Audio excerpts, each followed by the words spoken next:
Oui, c'est bon. Bonjour, courte introduction en français pour vous apporter un peu de contexte. Cet atelier se tiendra en anglais. N'hésitez pas, si besoin, à utiliser l'application. Il y a des live translations sur l'application. Voilà. Now I switch in English, Vijay. Thank you. So thank you everyone for being here. Today we will be talking about circular economy in Asia, and we will also have a little focus in India. So circular economy market in Asia is experiencing sustained growth due to favorable governmental policies, sectorial initiative, and technological innovation. So to discuss about these opportunities and that new market, we are very, very pleased today to have Amélie Pierre-Milon. So Amélie is principal within the manufacturing, agribusiness, and service department of Proparco, which is the French development bank focused on financing companies in developing countries. Also very pleased to have Luisa today, Luisa Munareto. Yes. In Italian. So Luisa is the founder of a venture capital firm, Tech AI, Impact Invest, and she's a long-time expert in the Indian ecosystem. And finally, and that's why we are in English, because we are very pleased today to have Vijay Parikh, which is Executive Director of Gravita India, and head of global business. Gravita is the world-leading material recycling company. So thank you all for being here. Thank you. Amélie, so you will be the first one to talk. Can you please share the key trends in the circular economy in Asia, and how did this influence French companies and that whole ecosystem? Yes, sure. Thank you very much. Maybe just a few words on Proparco. So you briefly presented Proparco, but Proparco is a kind of BPI, but for emerging countries. We finance both French companies, but also local companies, foreign companies, throughout developing countries, i.e. Latin America, Asia, Africa, and the Middle East region. So quite a broad spectrum. And the specificity of our mandate is not only to provide financing to, like a commercial bank, say, but also to accompany our clients on the environmental and social standards and to bring them to international standards. So I think it's quite important to stress that because it's our main difference compared to a commercial bank. So to answer your question, thank you very much. I think the good news is that a lot is happening in Asia today, and both on private and public sector.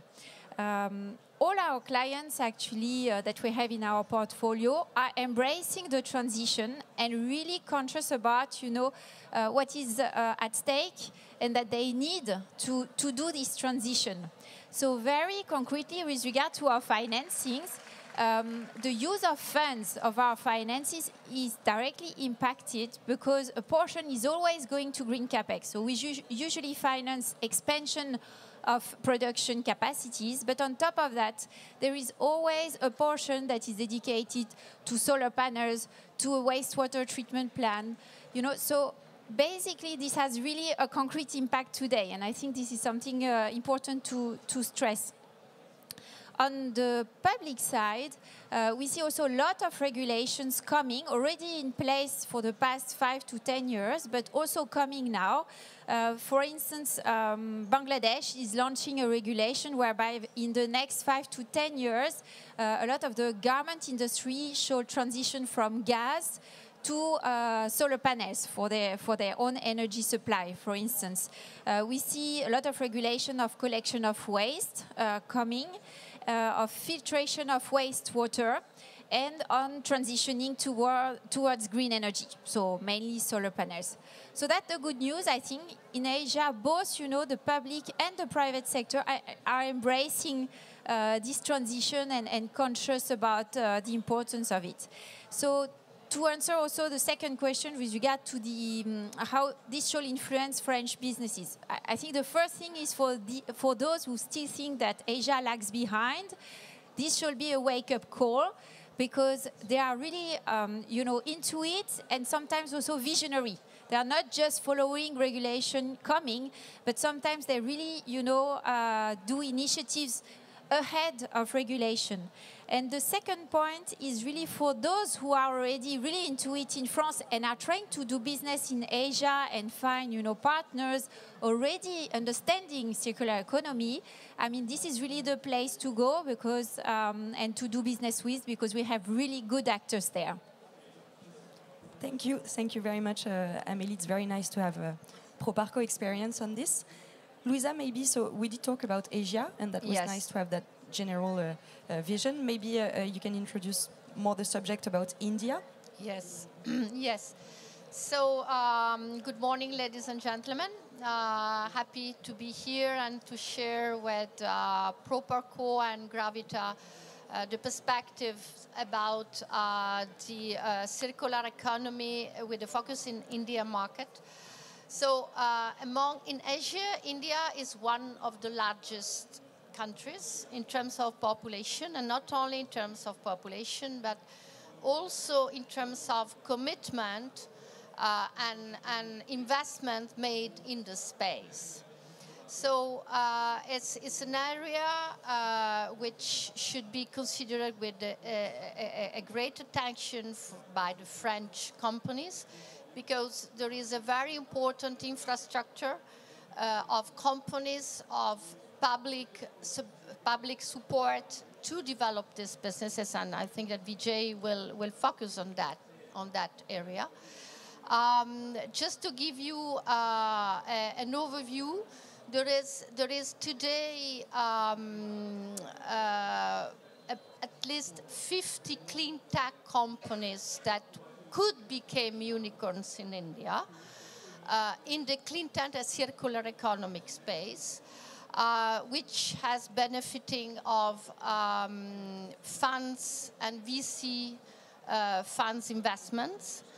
And this covers different segments of the circular economy, from agriculture to electric mobility, to new materials, new textile, to recycling technologies. And so there is a great opportunity for French companies to identify local Indian companies that can be acquired or can be invested to develop the local market and to merge the French technology with the local technology. So this is the general landscape. Consider that in India, the innovation investment for the first semester are of $5 billion, with a growth rate of 10% in comparison from last year, with a large participation of Indian funds, but also American funds and Japanese funds. So I would say the French are still not there, but there is a very deep participation of international investors in the India innovation ecosystem, with a specific attention to the impact and circular economy investments. Thank you, Louisa. Vijay, maybe in a more practical way, could you comment how you observe those trends in India, of course, since Gravita is an Indian company, but I know that you also work in elsewhere in Asia. Good afternoon. First of all, thank you very much for giving this opportunity. Let me explain you few words about the Gravita. Gravita is one of the recycling company. Largely, it is an enabler for circular economy. We have global presence. We have recycling facilities in India. We have recycling facilities in Sri Lanka and in Africa also. It is one of the largest recycling company, since we do recycle for lead-acid batteries, we do recycle aluminium, and we do recycle plastic. So our business is to deal with the waste only and converting this waste into the valuable products. As already explained you about the India, where India is going. India is going to be the third largest economy, and it is going to be the third largest economy very soon. And why the success of this economic cycle? Because the industrialization, the economic participation, the circular economy will take at least 60% of the 60% of the total economy. Because presently India is largely dependent on the service sector, and service sector is not giving the much opportunity for the industries. Once the more portion of the business is going to be for the agri products, for the industrialization, much more values will be available for the companies those are based in the Europe. In growing demand, the circular economy is going to be plays a vital role, because more and more recycled products will be available for the country. More and more recycled products will be available for the industry. Secondly, as rightly said, India is very highly putting their energies for a digital process.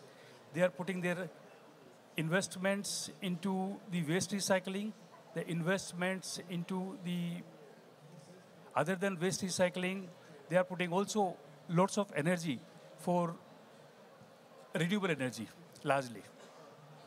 How the energy can be generated from the natural resources, that can be from the renewable energy, that can be from the waste also. So if we put everything into one place, the expected demand is going to be very high. Now coming to how the French companies, how the European can become the partner of India, because India is somehow lagging into the technology. So in technology, they can play a very vital role. They can come to India, they can put their technologies for increase the efficiency of the entire ecosystem, of the entire systems. Now, recent regulations has been in place for circular economy. So this kind of regulations will give the ease to do business, ease to put their, any company who wants to do anything. So things are very clear to them.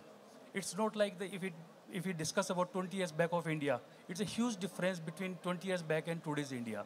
So any company from Europe or from US, they can come very easily and they can start their businesses. So I think it covers the business.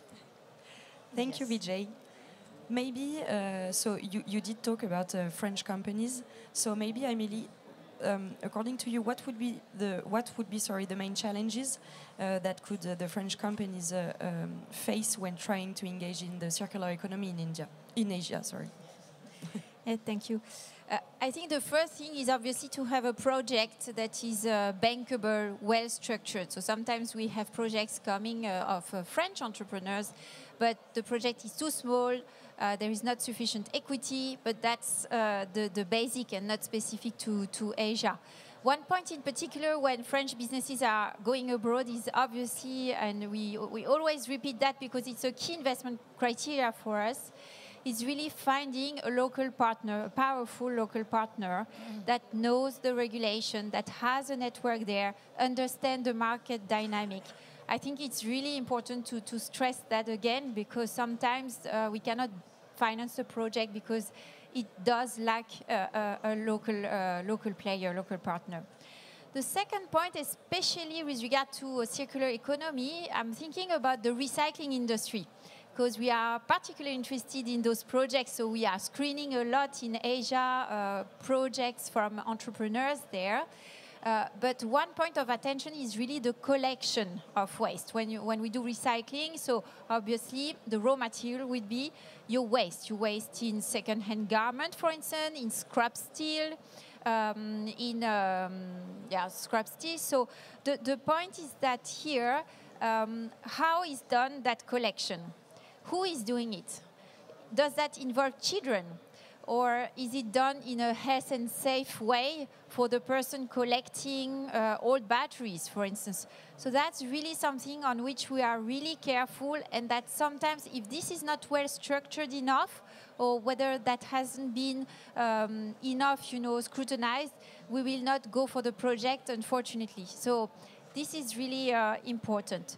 I just wanted also to stress out that here, when Proparco has a client there and is struggling about this roadmap towards circular economy, we have specific funds, what we call technical assistance, so we can pay 50% of the cost of a consultant that can build with you the roadmap.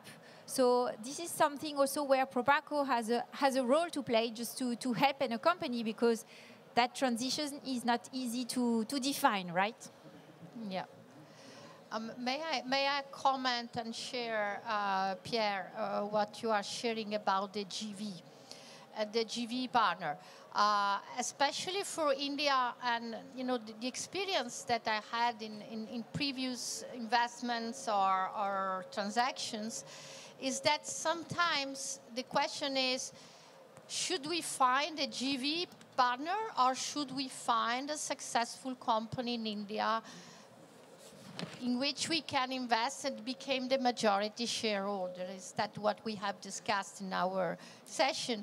Should we consider only GVs, and this is a message especially to French companies, or should we consider the acquisition of majority stakes in promising companies that are run by new generation entrepreneurs that have less cultural barriers than previous generations? So my observation today is that the new entrepreneurs in India, the new generations, are able to work everywhere and to align interests with companies coming from a different culture, maybe, or ecosystem. So the other way to see the Indian market for French companies is GV. But GV is always, have great strengths, but also some weaknesses, because it's a sort of wedding. While if you acquire a local company, you set up an agreement, you set up, you are majority shareholder. In that case, this is the suggestion that I share with my French partners. And in that case, you will benefit, the company will benefit of two things. One is to create a common purpose, to create what I call cross-border for cross-fertilization. And so you are Indian since day one, and there is no ambiguity in saying we are a GV, we are a mix. So I think, this is my experience, that each situation, purpose has its own good formula that could be GV or could be acquisition. So the logic of this comment is to open the opportunity of considering acquisitions. Very clear. Thank you, Luisa. Vijay, you are in the Indian side. Do you agree with Luisa? Yeah. First of all, India is not a country. India is not a country, basically. It is a continent. It's so many languages, so many distances from one corner to other corner. Being the Indian company, sometimes we find difficult to work in India because of this particular issue. But yes, India is changing very fast. Very fast means very fast. It is becoming the favorite destinations for the investments. It is becoming the favorite destinations for whatever you want to do. There's so much scope to do. Its circular economy is one of the particular things what we are doing. But there are a lot of things where this country can offer to the investors. It's the second largest population. So once the population is there, the demographic profile is below 50 years. So it gives a huge opportunities for any business.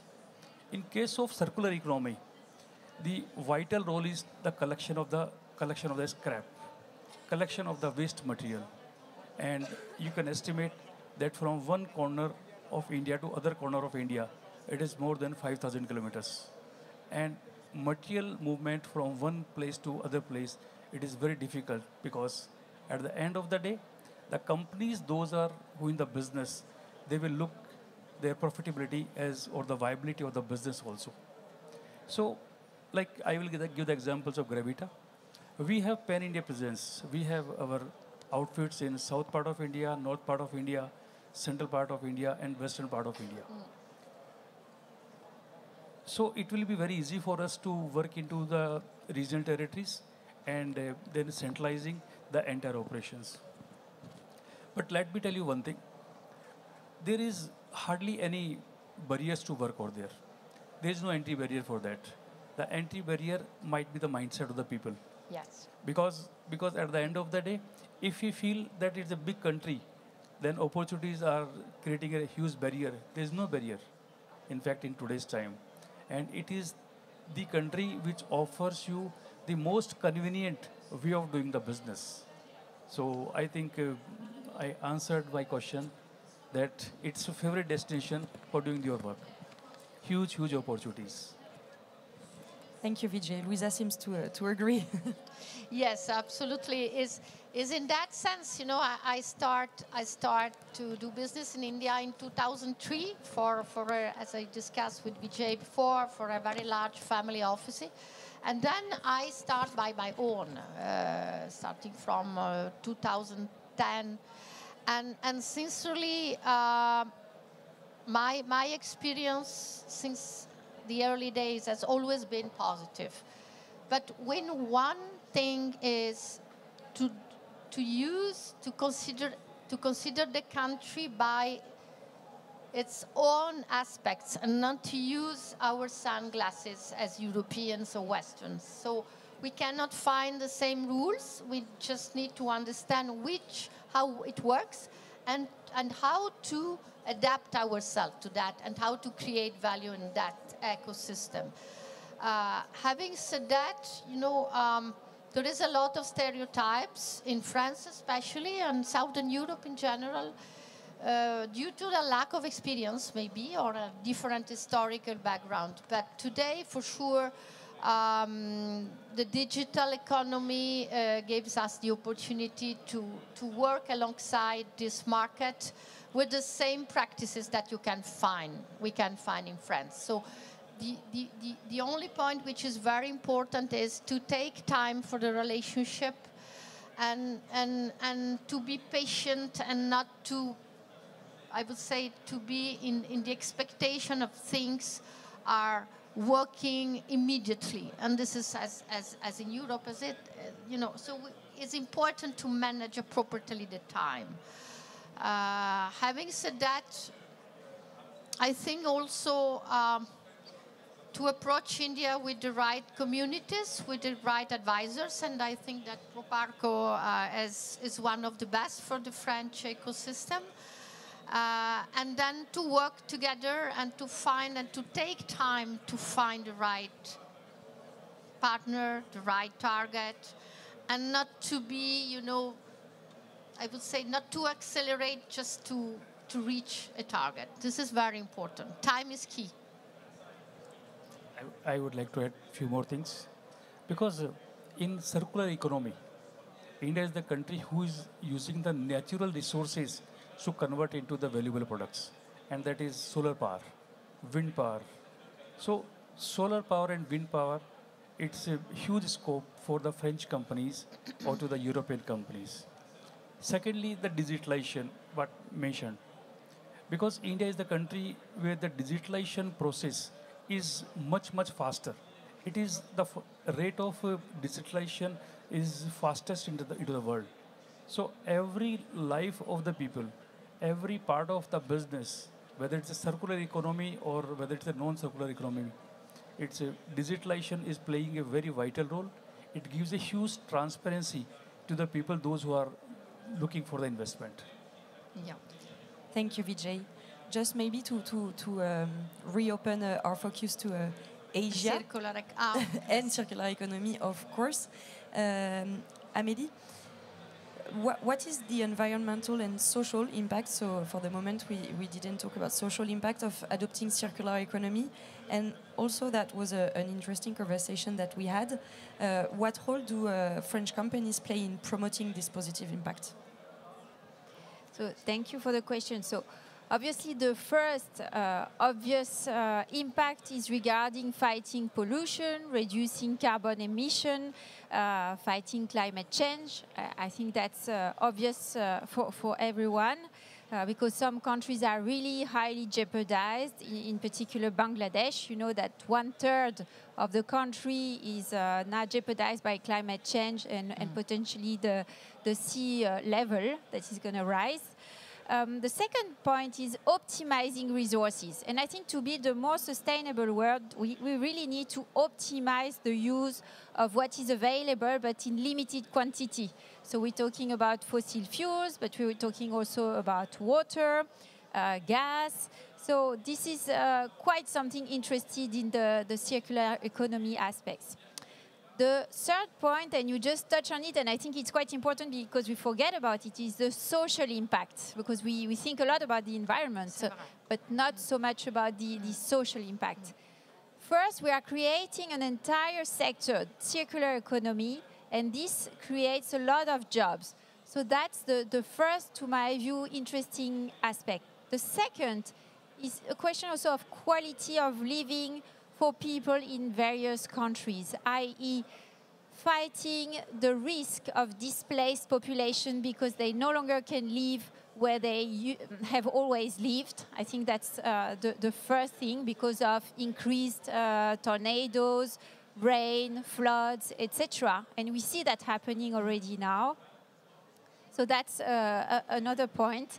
And improving their environment, because we live in France where waste, is well collected, but in some countries the infrastructure is not yet there, and so they live sometimes, close to garbage, to waste that are sometimes even dangerous for their health.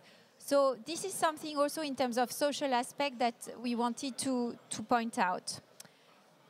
With regard now to French companies, I would like to make a focus on the role of French companies as buyers. So for once, the one based in France, and the impact that they have in actually requiring their supply chain to be, exemplar in terms of circular economy or sustainable action.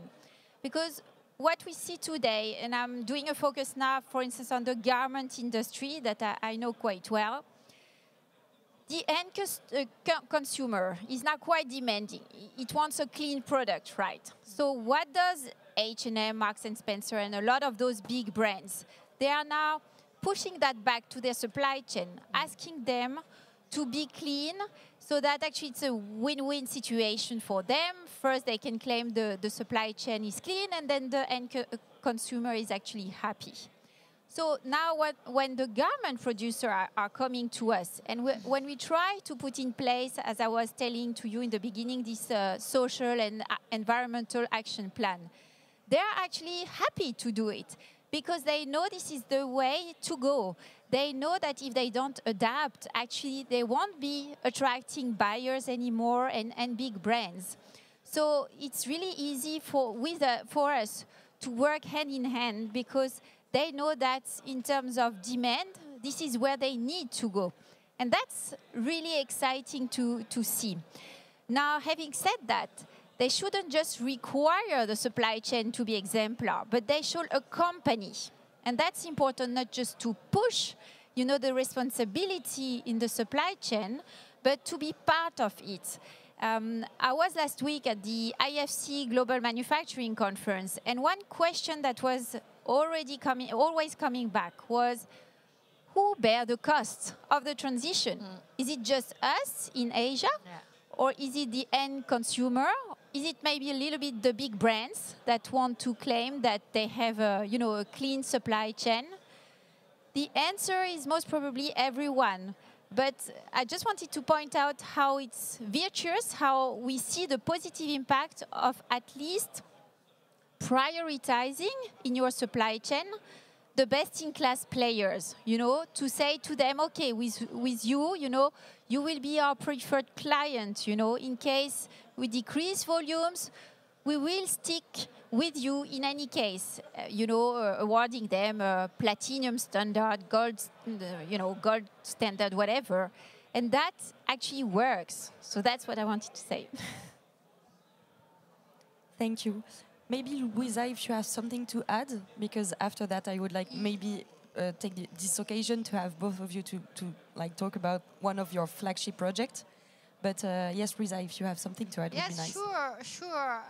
The textile is heavily impacting in circular economy, and also in I would say social justice, if we can say that. And the textile have an enormous impact in that space. So, yeah, what I observe in the Indian market for being a client of local designers or local brands, which is very interesting to see that all the main brands have developed a line dedicated to recycled fabrics. And I think that is a way also to educate the client, the customer, to adopt and to accept the fact that a dress can be done by a recycled fabric. But is a trend that is going forward more and more.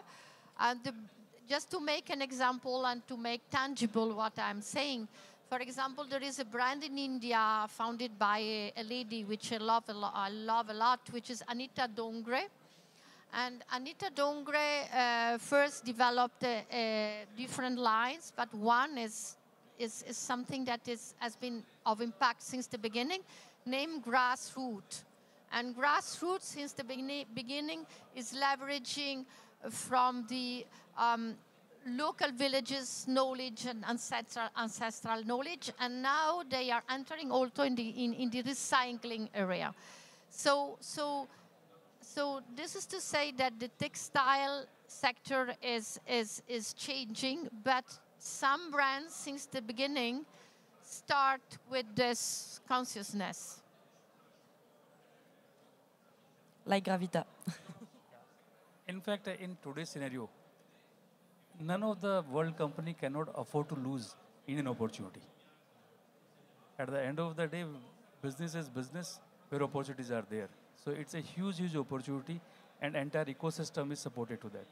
So that's why I want to add into that. Thank you, Vijay. So, Amélie, maybe you can tell us more about Proparco flagships projects in the area. Yes.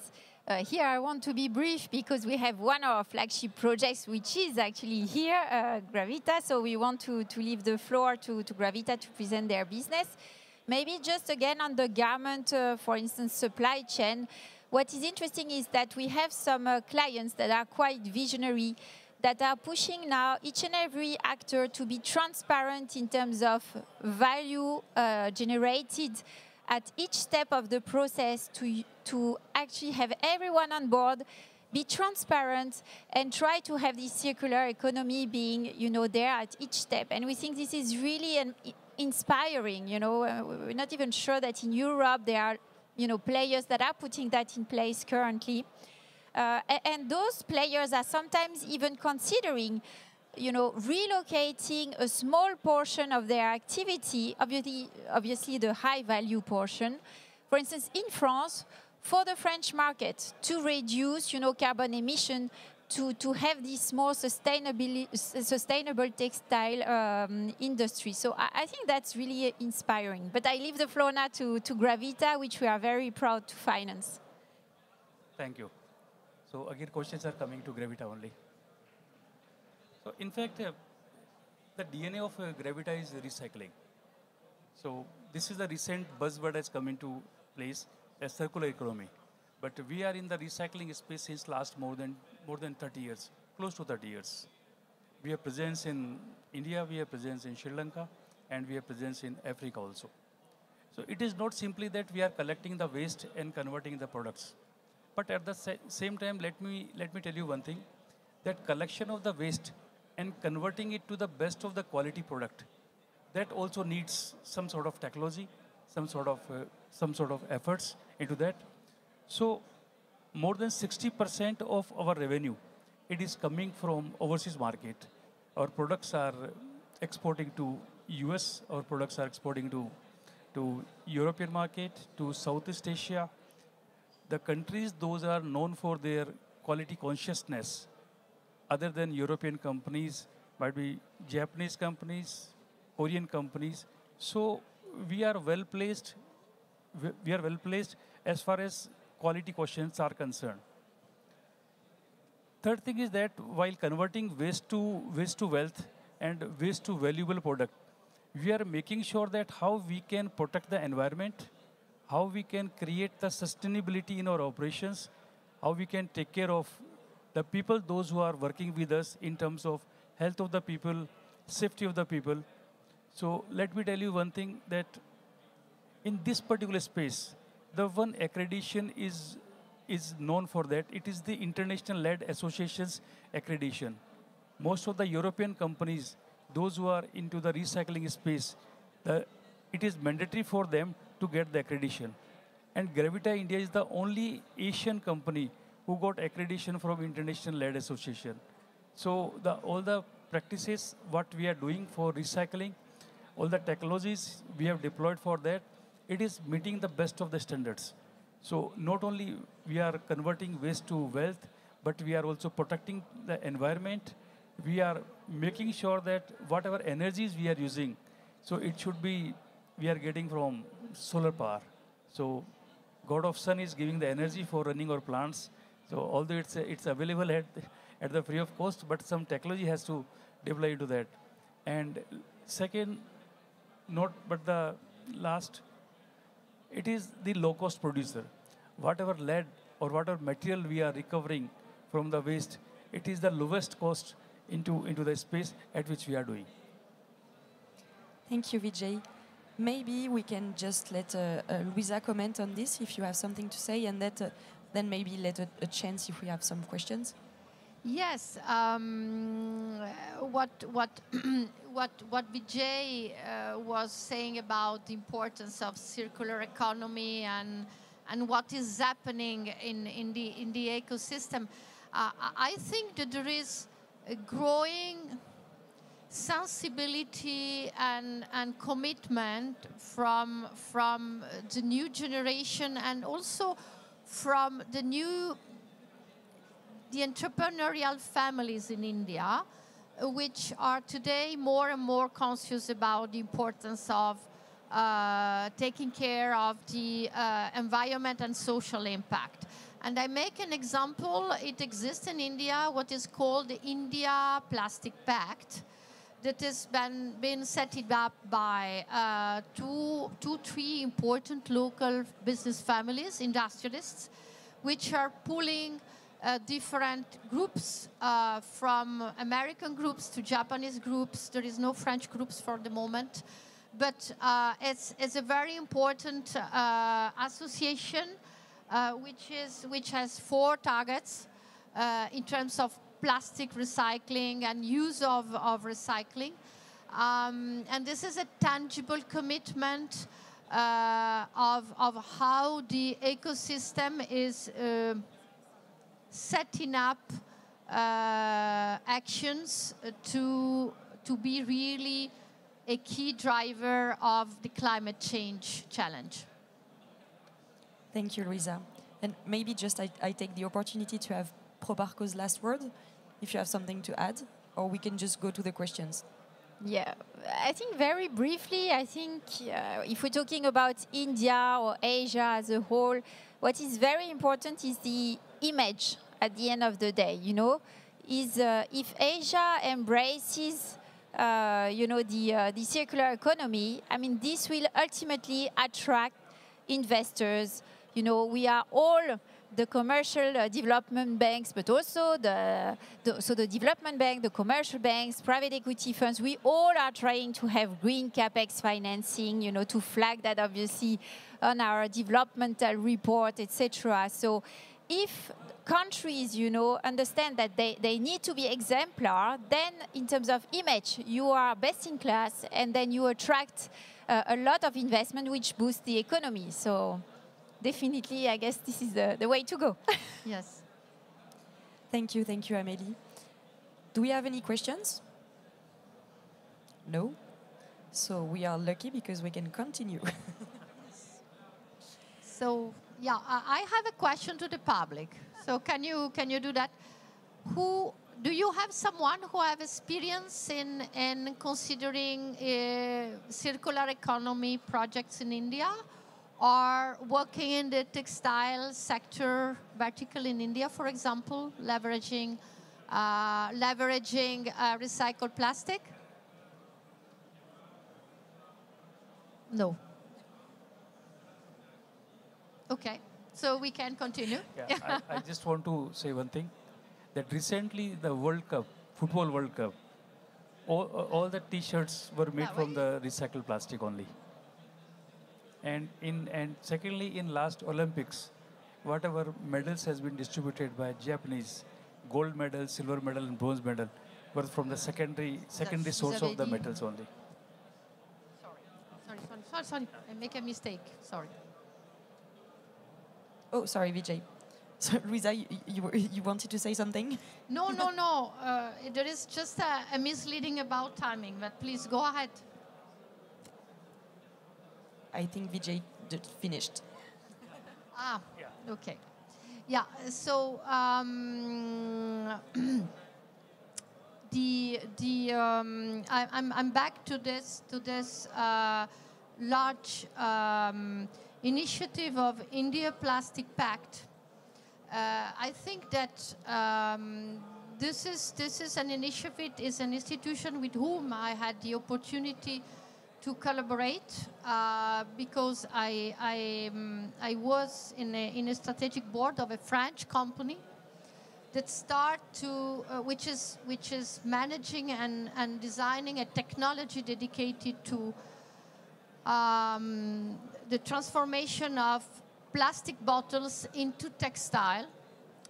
And this company started to look at India and United States. So United States is not my cup of tea, and I in terms of business, and so I start to interact with this association, and thanks to this support, they were able, to provide us several ideas of how to find the right companies in India to develop the business or to invest.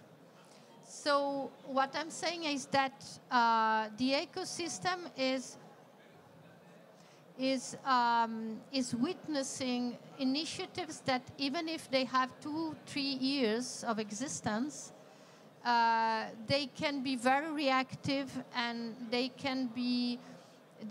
are able to a lot of different interests from local groups and international groups, and so the reactivity for this project has been quite rapid, I would say. So what I'm saying for that is that the ecosystem, if you start to investigate it, to have a local partner that can have, like Proparco, can help you.